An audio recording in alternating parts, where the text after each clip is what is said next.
Hello, it's me, French Ted, and we are back for episode number 7.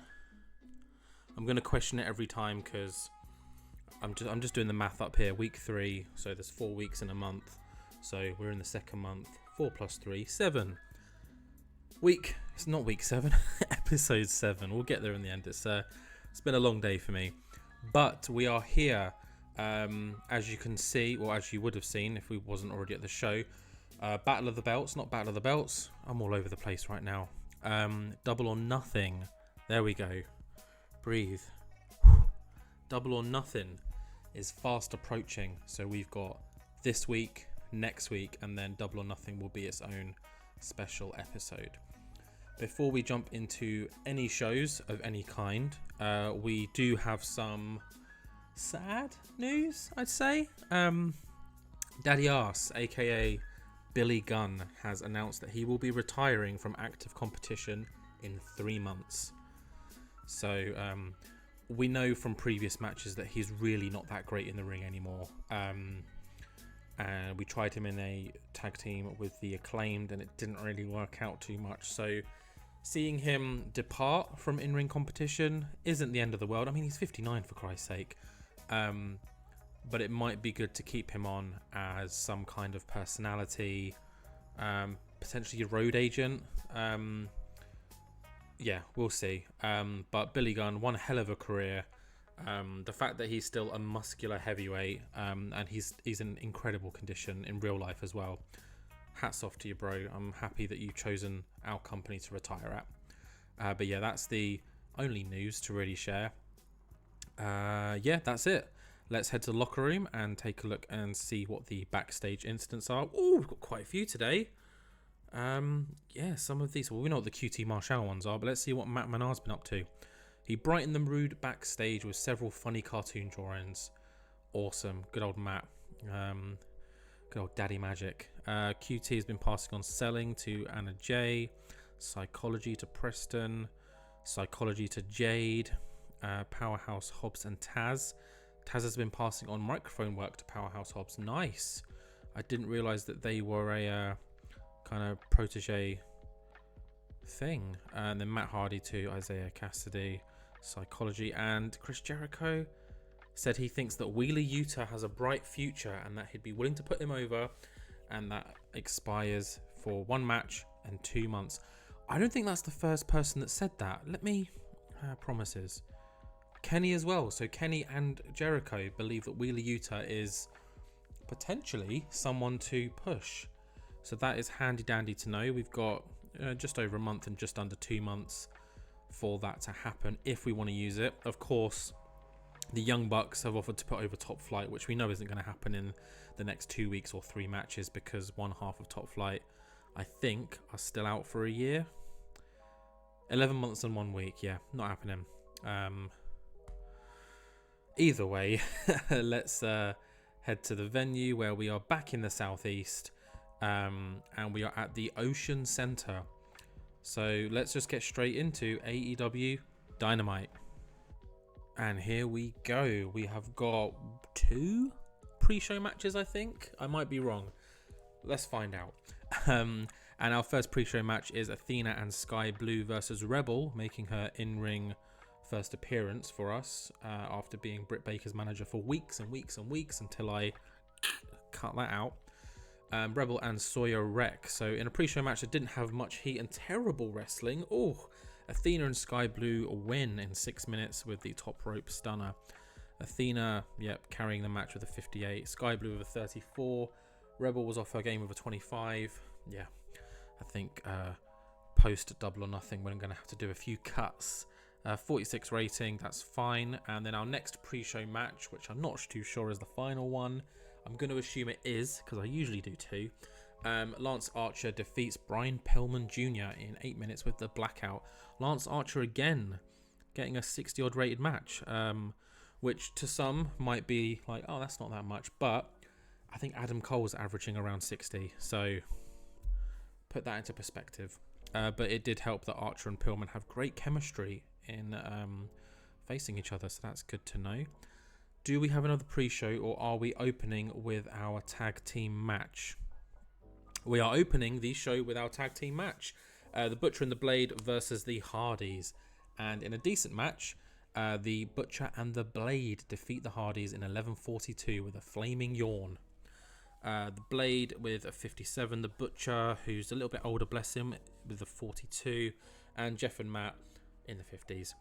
And then, yeah, this definitely helped getting a 60 rating with all of this green. So the announcing quality, excellent chemistry between these guys, and the Bunny also doing some good work at ringside. So nice, simple tag team match to kick off the show. And we head backstage now where Jade Cargill is talking to Tony Khan. So Jade Cargill basically just says, Tony, I want a real challenge. I'm sick of these time wasters. I'm sick of these jobbers, this local talent. Like, people are starting to criticize me, saying that I'm not a real champion. I want a real match. So Double or Nothing, I want a real deserving contender for me to beat. And Tony goes, I hear you loud and clear, Jade. I'll have a look and I'll make sure that I find you a worthy opponent for Double or Nothing. And as you can see, Cargill is surrounded by Layla Gray and Nyla Rose, her little cohorts, or what TEW would say, her lackey and her muscle. But yeah, this angle got the crowd hotter. So go on, Jade, 51 segment. I will take that. Following this is another backstage segment, I believe. Yep, so Nick and Matt Jackson are kind of just been doing their own thing in the past few weeks. Even though they are part of the Elite, they don't really feel like it. So they kind of just hit up Don and Kenny and just said, hey guys, tough luck. Not tough luck. What am I about? They won, didn't they? Yeah, like congrats on the win against Death Triangle last week. Seems like it'll be you guys at Double or Nothing. Super exciting. But just to remind you guys, we're still a thing. We're still the Elite. And it's cool that you guys are doing your own thing. You're looking to expand the Elite because who doesn't want to be in the Elite? But just want to remind you guys we're still here. And Don's like, well, we wouldn't forget about you. Don't worry, guys. We're just trying to expand the Elite because we know how amazing it is in the Elite and how many opportunities that you can get simply just by being Elite. So we're just, we're trying to help people out that we think deserve it. And Ricky's got incredible talent. And good old Hangman, Adam Page, he's back in the fold after getting a little bit lost in the shuffle. So we're just helping some guys out. Don't worry, we haven't forgot about you guys. How could we? You're the Young Bucks, best tag team in the world. So a little bit of an ego rub for the Young Bucks there. But just having a nice little chat. Just reminding not just them but us. The Bucks are part of the Elite. They're still there, doing whatever they want. But we move over and we go into the ring for some trios action. And it's the Global Force against three members of JAS, Jake Hager, Matt Menard and Angelo Parker. Chris Jericho is ringside for this, and I imagine he will be ringside for every JAS match from now on. And at that had a decent reaction from the crowd, and subpar wrestling, the Global Force of Jarrett, Lethal and Singh defeat the JAS when Jay Lethal pins Parker with a lethal injection. Satnam Singh was the weak link. We expected that. How bad was he? 20. Whoa. I think he was listed as one of our future stars or something. You have a long way to go, my freakishly tall friend. Looking at the other numbers, it seems like Parker, Menard were the best performing, along with Jay Lethal. But yeah, Jericho is ringside and he's not happy. He kind of doesn't even react. It's almost just like that's the end of the match, and he's just walked straight up the ramp, doesn't get into the ring, doesn't get involved. And I think having Jericho ringside affected them slightly, because every time, they went down or they missed a pin or anything broke up, they kind of had like one eye looking over at Jericho, just being like, oh shit, like we don't want to upset him, let's make sure we're doing things right. And then there were little arguments between, tagging each other in. So yeah, it's slowly falling apart in the JAS, especially when a team that has Satnam Singh on wins. I mean, he's a dominant force, don't get me wrong, but 20, my goodness. Either way, we move on to, I believe, more tag team action, and it is the tag team champions, FTR, facing in a non-title match against Ortiz and Santana. And oh my goodness, a 75. Nice. FTR defeat Ortiz and Santana in just under 15 minutes when Cash Wheeler pins with the big rig. Cash and Dax getting high 60s, early 70s, and Ortiz and Santana, who are ever reliable, getting mid 60s too. Obviously, they've both got the chemistry and tag team bonuses, which always helps in a match like this. So yeah, Ortiz and Santana, they've been jobbing recently, but I think maybe it's time to, start giving them a little bit of a rub. But FTR, they're faultless if you think about it. They're a super reliable team, and they get a nice easy win. And following that win, they are unfortunately apprehended by the Butcher and the Blade, who did win earlier tonight against the Hardys. They just completely lay out Dax and Cash, beat them down. They're both kind of, just on the floor, a little bit dazed as like what's happened. The Butcher grabs both the belts, pushes one into the chest of the Blade, and they both lift the titles above their head. And the Bunny comes in between them, points at the belts, gives them a little stroke. And I think this is the Butcher and the Blade's way of saying, we want a title match. So, spoiler alert, let's just say post-show on Twitter, it is confirmed that the Butcher and the Blade will face FTR for the tag team titles at Double or Nothing. So that's another match added to our card, which is becoming very stacked very quickly, and we've still got pretty much 2 weeks to go. Moving on from this, we've got some singles action. Saraya versus Tay Melo, and once again Chris Jericho is ringside for this. Tay Melo just couldn't concentrate in this match. She's still upset over Anna Jay's dismissal, and no matter what Sammy could say to her to kind of console her and relax her, she was just on edge. She had one eye on Jericho the entire time, who brought out his own little chair and just sat staring at the ring on the ramp. And Saraya took advantage of this. Didn't need any help from the Outcasts. She took out Tay Melo pretty quickly in 8 minutes with the backstabber. So Saraya picks up another win. The Outcasts building that momentum that they wanted to. And in terms of in-ring performances, though, Tay Melo didn't do too bad. I think that's pretty good, 53, and Saraya with a 59.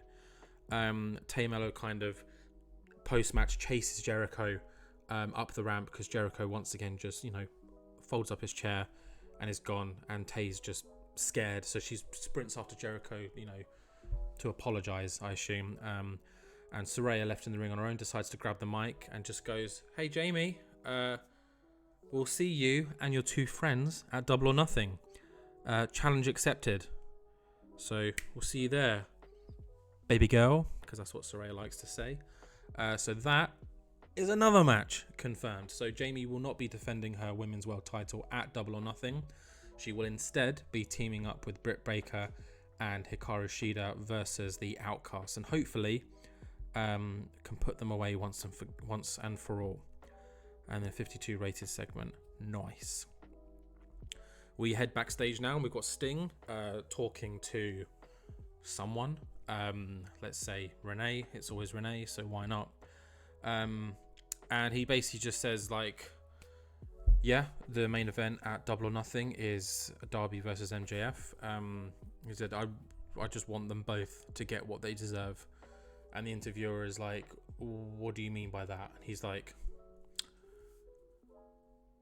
and then just walks off. So we assume that by both getting what they deserve would be Darby Allin winning and MJF being shut up. So we're going to go with that because we haven't really been led to believe anything else. Or have we? But Sting seems to kind of be taking a back seat this time round. So we'll have to see how that progresses. But yeah, 68 segment. I mean, he improvised well, but I don't know why it got such a low rating. Normally, Manaman's in the mid-high 70s, but okay. Moving on, we've got a singles match. A nice little quick high spots match. Andrade's return, just getting some momentum for him. And Andrade El Idolo defeats Matt Sydal in 8 minutes with the Hammerlock DDT. It's got a 60 rating, which, to be fair, is quite good, seeing as though they don't seem to click at all and makes for an awkward bout. So if they had clicked, or just not clicked, I could easily see this being, late 60s, even early 70s. So nothing against the two guys in the ring. They did their thing, but unfortunately they don't click, so it made for a bit of an awkward match. Following this, we do head backstage where Jake Hager has caught up with Chris Jericho. And Jake being what I would say is Jericho's closest friend in the JAS. They've kind of been part of each other's AEW lives since day one. And Jake just says like, hey, I know that we haven't been performing the best. And I was about to put a lisp on just for like, because it's Jake Hager, isn't it? Jack Swagger. But he was like, I know we haven't been performing the best, but I can't do it. Chris, wait up. But he's like, we're trying. Like, if anything, the tension isn't helping the situation. Just like cut us some slack. And Jericho's just like looks at him and he's like, who do you think you are? Like, I took you under my wing. You've been under my wing since day one, Jake. So how about you stop talking and let your actions, speak? And Jericho just walks off again. So Jericho just permanently angry at the moment. And Jake kind of, I don't think he helped the situation. In fact, I think he might have made it a little bit worse. So let's see what happens. 65 rated segment though, not too bad. Jake Hager underperformed. Oh well. And I believe we now have our main event, which is where after being challenged by Adam Cole and Roderick Strong at Double or Nothing on a 4-on-4 match, the Blackpool Combat Club wanted to flex their 4-on-4 abilities. So our main event is the Blackpool Combat Club versus the Dark Order, and in the 68 rated main event, the Blackpool Combat Club of course win in 13 minutes 40 when Jon Moxley pins Alex Reynolds with a paradigm shift. Let's look at the rating. So Wheeler with a 49, not that great. Moxley and Danielson, of course, they're going to be great. John Silver and Alex Reynolds did pretty good. So did Evil Uno. And Claudio did fine too. So yeah, Claudio got a new move. Wheeler's flavor of the month. Bryan Danielson, of course, comes out of every match looking good, let's be honest. So yeah, nice win for BCC, and they kind of just stand tall to finish the show. So let's see how we did. 68. I didn't think this one was going to be a showstopper. But we've just advanced a few storylines. We got a couple more Double or Nothing matches booked in. So the Outcast versus Hayter, Baker, and Shida. And then we've also got FTR facing the Butcher and the Blade. And also Cargill has been promised by Tony Khan that a real challenge will face her at Double or Nothing. So we'll have to wait and see who that is. But yeah, that's Dynamite. Let's move swiftly on to Rampage and then Collision. Okay, so usually we skip to the end of Rampage, show the results, and then we jump into Collision. But this was a backstage segment, or not backstage, a backstage incident for Rampage, and it's Christian Cage, our resident prick, who has come to me and said that he believes Hook has a bright future and he'd be willing to put him over in order to help take him to the next level. This is good for 3 matches and will expire in 5 months. Now, I don't know if you guys have been following along the Christian Cage storyline, but it's between him and Luchasaurus against Hook and Taz. So, yeah, I might have to turn that into a real storyline now. But, yeah, that's the thing. And it might be, which, again, this is why I'm showing you, it's kind of blown my mind. This might be a little hint at something that happens at Collision later on tonight. But yeah, just wanted to share this because strange. Alright, I'll see you guys after Rampage and then Collision. Okay, we are here. I've got a couple of things to do before we jump into Collision. First of all, and I think now that I kind of look back on what's been happening recently with all the announcements of retiring, I think Bullet Club Gold are actually slowly getting rid of the old. We've had Christopher Daniels wanting to leave the company. We've had Sarah Stock retiring from in-ring action. We've had Daddy Arse retire from in-ring action. And now, good old Double J Jeff Jarrett has announced he will also be retiring in 3 months. So even though Bullet Club Gold aren't particularly doing anything to these guys, I feel like it's affecting the psyche of everyone. But let's take a look at Rampage. Interesting little show here. Daniel Garcia defeats Lee Moriarty, so Rampage Garcia continues in a 51 rated match. The Butcher and the Blade hype up their upcoming tag title match. Turns out the Bunny is very good at promos. The other two not so much. Alison Kay defeats Robin Renegade. It's 2 jobbers, so they're going to hate it. But Alison Kay put in a good performance, and Rush Andralistico defeated the Varsity Athletes in our main event with a 55. And then we just had an angle just to hype the fact that Hobbs and Takeshita will be facing each other tonight not tonight, Saturday at Collision, but it's tonight now, in tag team action. We assume Hobbs will be with QT Marshall, Takeshita's opponent. Who knows? But let's jump over to the locker room where we have backstage incidents. Of course we do. And these are straightforward ones, so it's just passing on tips. Microphone, lovely, and psychology, lovely. Once again, we are at the Ocean Center. So without wasting any more time, let's get straight into AEW Collision. And here we are with our first pre-show match. So with subpar wrestling and little heat, Willow Nightingale and Santana Garrett defeat Zayda and Yuka Sakazaki in 10 minutes 30 when Willow Nightingale pins Zayda with the Fisherman Suplex. Yuka Sakazaki carried the match in terms of in-ring performance. Again, Yuka killing it in a tag team match. So I think we're going to have to put Yuka in some kind of team from now on, because we tried her in singles actions on Rampage, I think, a few weeks ago, and she was in like the 30s or something. Doesn't make sense. So I think in TJPW, Yuka was tag champs with, or maybe still is tag champs with Mizuki. So yeah, maybe, you know, it's happening in real life, so why not do it here? But the women don't have a tag team championship division, do they? So I guess there's not much we can do for now. Wink wink. Honestly, nothing like that's happening anytime soon. We need to build a division first. But yeah, 54 rated match. Nightingale and Santana Garrett do not work well as a team, so we'll remember that for any future thrown together matches. The next segment is a tag team pre-show match between the Von Erichs and Alex Reynolds and John Silver. Reynolds and Silver put in some good numbers the other day for me, so I wanted to try them out as their own tag team. The Von Erichs won in 10 minutes 35 with the Iron Claw. Again, what an old school move. But it looks like John Silver was the one that was carrying this match. So it's good to see that Reynolds and Silver are doing well. I kind of forget about them because, I'm not going to lie, I kind of hate the Dark Order. I don't really get it. I hated them when they first started in AEW. And they've kind of turned into a bit of a joke at the moment. Like, and not even a likable joke, but that's just me. 60 rated match, pretty good. That's only going to do great things for the Von Erichs.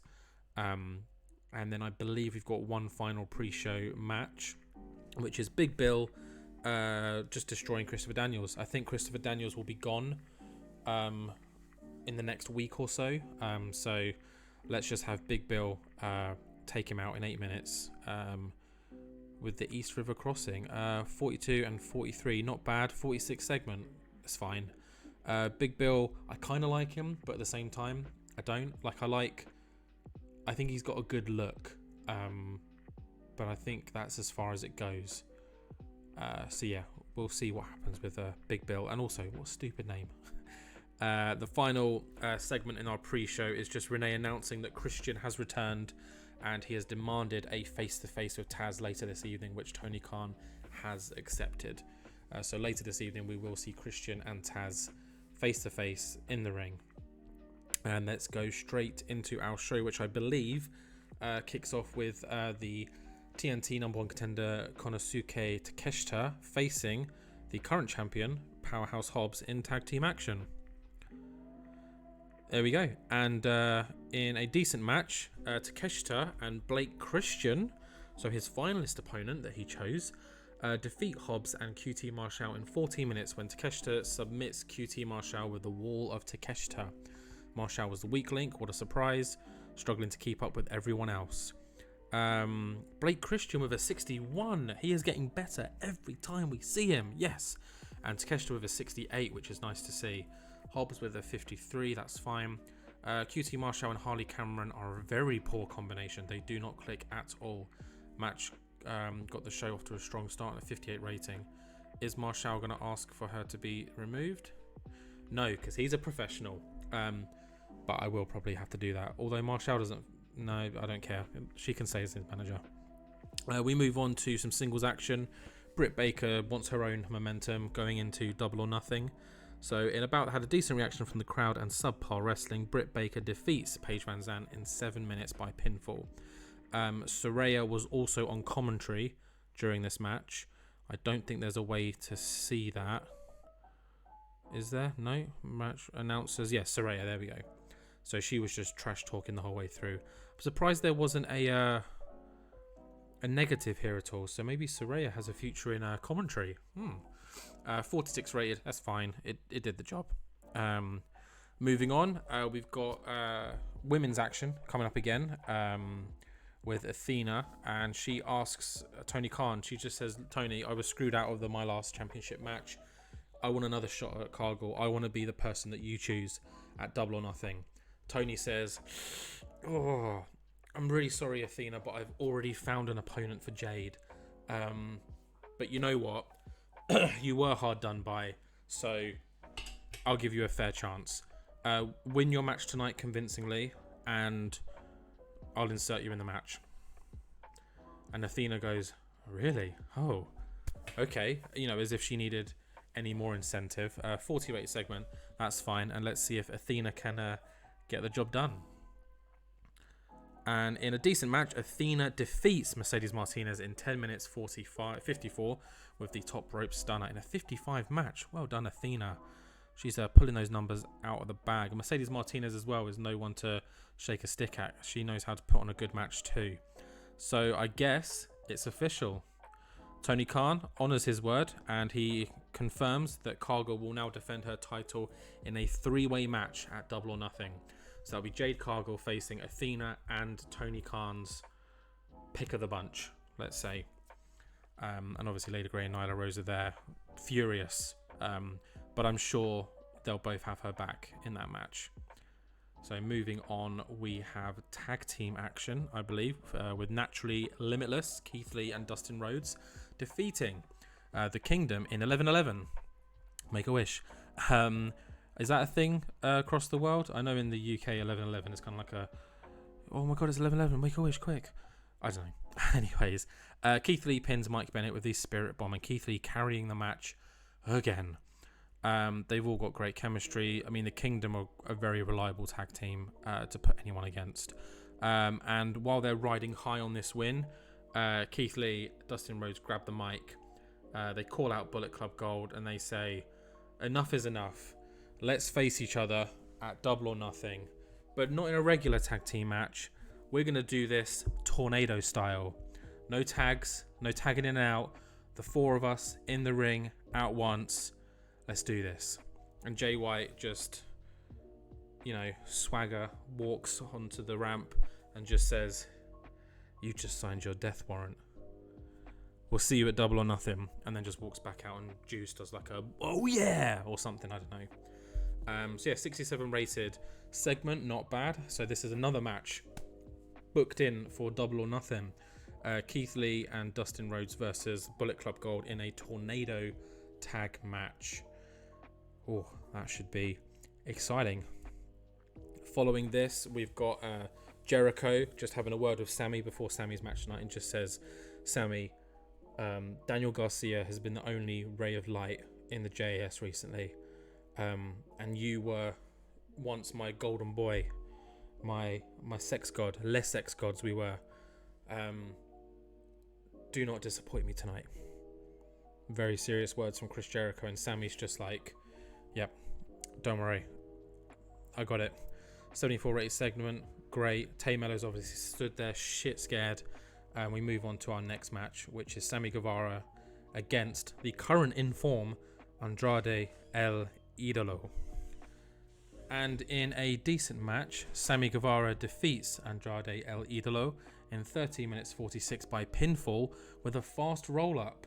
So not the most convincing of wins, but he gets the win nonetheless. Again, Jericho was ringside.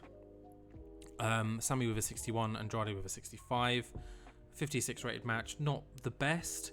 Honestly thought this match would probably do a little bit better, although I think this real world mod has kind of nerfed Sammy a little bit. But it seems like Sammy survives, you could say. So Jericho hasn't stormed off. Instead, he's just done a light clap and maybe a little subtle nod before he makes his way back up to the ramp. Following this is our main event of the evening, but not our final segment of the show. It's Adam Cole and Roderick Strong wanting to flex their tag team prowess against the Best Friends in order to build some momentum for Double or Nothing. And in a decent match, Adam Cole and Strong defeat the Best Friends in just over 15 minutes when Adam Cole pins Chuck Taylor with the boom.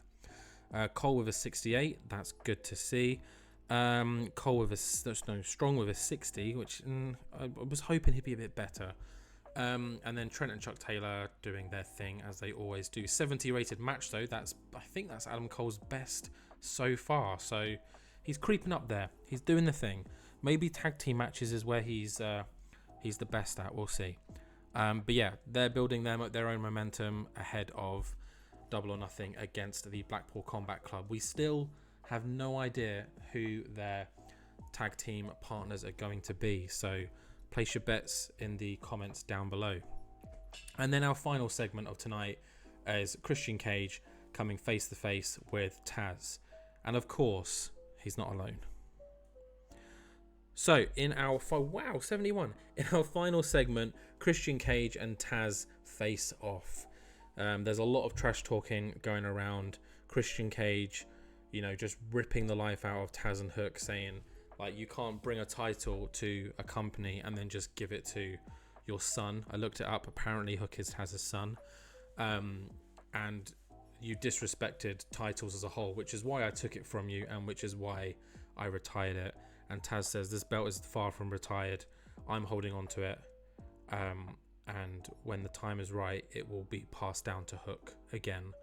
And Christian was like, why wait? How about this for, just so we can get this over and done with?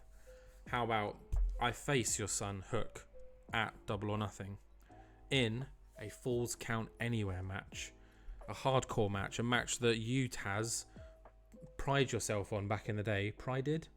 Is that a word? Prided? Who knows? I'm going to use it. Prided yourself on in the 90s. Me, Hook, and the winner gets complete ownership of the FTW World Championship, and they can do whatever they want with it. And at first, Taz is a little bit apprehensive, and Hook, who we don't really hear talk from quite a lot, he's generally quite silent. He just grabs the mic and just goes, "You're on," and drops the mic. And Taz is kind of like, "Okay, you're on." And just as Christian's about to leave the ring, Luchasaurus, big boot straight in the side of Taz's head. Taz is on the ground holding his head. He's old now. He can't do much. And Hook, just instead of retaliating, just goes to see how his dad's doing. Luchasaurus picks up the belt, looks at it, shows it to Christian. Christian kind of nods as if like, put it down. We'll get it on at Double or Nothing, and just drops the belt next to Taz, and they leave. So that one is set for Double or Nothing. Christian Cage versus Hook, Falls Count Anywhere, hardcore match for ownership of the FTW World Title. And that is how our show finishes. Let's see how we did. 68. Again, not bad. We're kind of building things here. Just goes to show what happens when we don't have let's say Daniel Bryan talking on the mic and involved, and when we don't have MJF. We've had 2 MJF-less shows. Don't worry, he's back for next week. We just given the boy some time off because he's been killing it left, right, and centre. He also featured in a TNA match last week, in the save, obviously, not in real life. They loaned him for a day, and they had him lose. Ugh, that's not happening again. But yeah, 68 rating, not bad. We got some more matches confirmed for Double or Nothing. It is turning out to be a stacked card. So I hope you guys are looking forward to it. I am. Of course I am. I'm creating it. But yeah, thank you very much for watching this episode, guys. I really hope you've enjoyed it.